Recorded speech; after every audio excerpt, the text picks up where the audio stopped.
Atensyon mga SSS pensioners, kumpirmado, official announcement mula sa SSS. Makikinabang dito sa benepisyo na ito ang mga retiree pensioners at survivor pensioners. Dahil ayon po sa anunsyo ng SSS ay tumaas po ang maaring mahiram sa ilalim po ng expanded pension loan program ni SSS. Yes, good news ito dahil para sa ating mga retiree pensioners ay maaari na po kayong humiram ng up to 300,000 pesos ng SSS pension loan at yan po ay depende sa inyong monthly pension na tinatanggap kay SSS. At yung inyong pension loan, mga retiree pensioners, ay babayaran nyo po yan sa loob ng 24 months o equivalent po ng 2 taon, mga kablags.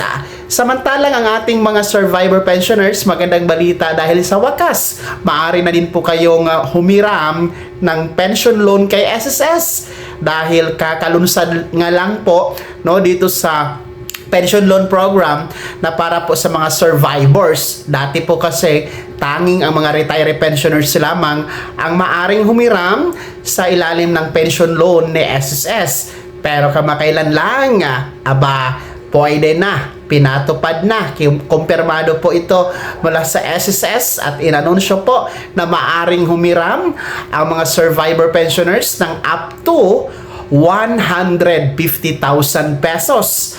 At yan nga po ay nakadepende na rin sa inyong monthly pension credit, monthly, mga kablags, no?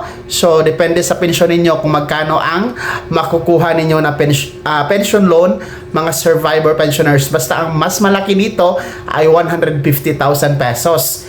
Ang kagandahan sa pension loan ni SSS ay mababa ang interest, madali ang proseso, at hindi po kailangan ng ATM na isurrender doon para maging guarantor, mga kablags, no? Hindi po yan gagawin ni SSS dahil ang bayad nyo naman ay automatic pong i-deduct sa inyong monthly pension yung kalahati po. So sa mga interesado po, mag-apply na kayo sa SSS Pension Loan Program, no? Gamit ang inyong My.SSS account, online po yan, o di kayo naman po bumisita sa pinakamalapit na SSS branch sa inyong lugar.